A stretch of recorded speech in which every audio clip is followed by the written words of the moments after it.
Hello crafting friends, we are going to be making today a clothespin dragonfly. I always love to have them display on my patio.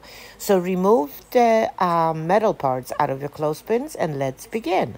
You would need for each wing that it's two parts, actually 5 or 6 clothespins. So as you can see, as I started to glue the one side, together on the opposite ends that they usually are, and then I am adding it at the humps, each half, to create a little sort of a triangle. This is like a top of the um, dragonfly wing. So for this part one out of the dragonfly wing, you do need 4 sets.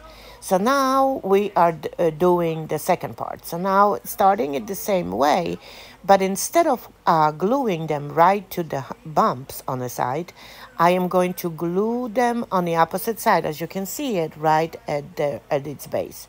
So that's it. And now you're going to insert the first part we made it over the second part we made it, and you can see it, there's a little bit of the wiggle room. Of course, you gotta wait a little bit until it all dry, and the one wing is done. Simple as that, right? So now I have 4 of them made exactly the same way. Now it's time to make the body of the dragonfly. So all what I'm doing is grabbing 4 clothespins that I glue obviously the other way, and again, that will be our body.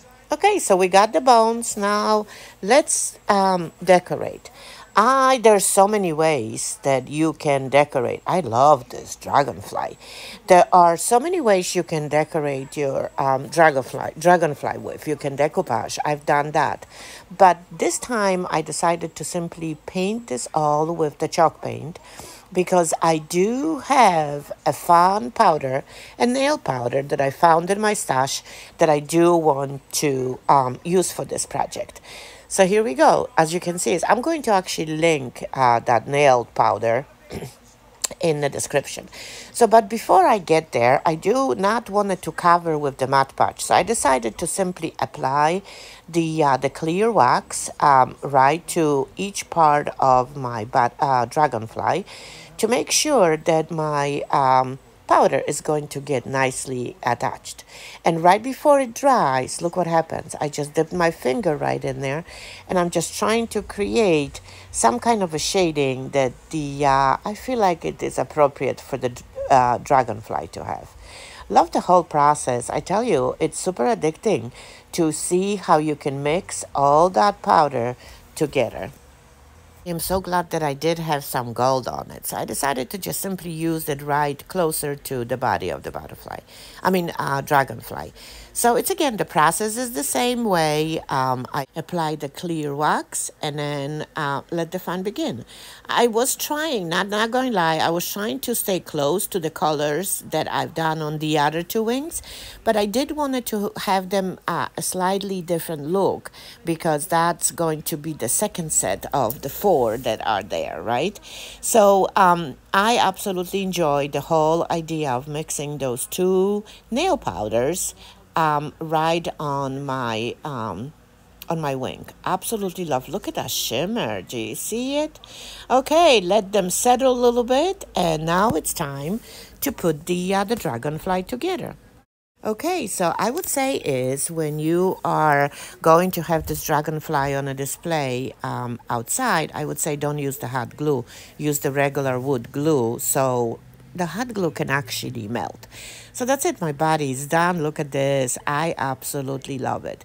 So there are, again, you could install your wings lower, higher. You can install them more opened up. It's all up to you. But I like to first make sure that my 2 wings are attached together, just like that. And then it's easier for me to install them right to the body. Absolutely love this project, and I just cannot wait how all that shimmer is going to, display itself in the regular sunlight. You could actually install this on a canvas. You could actually install it on a bigger picture frame, or just simply the way it is. It all depends where your application place is. But look how stunning this whole look. Look at that shimmer. I just cannot wait to keep on staring on it in the throughout the day outside on my patio. So I so hope that I inspired you to grab your clothespins and create the dragonfly with me. Thanks for watching, my friends.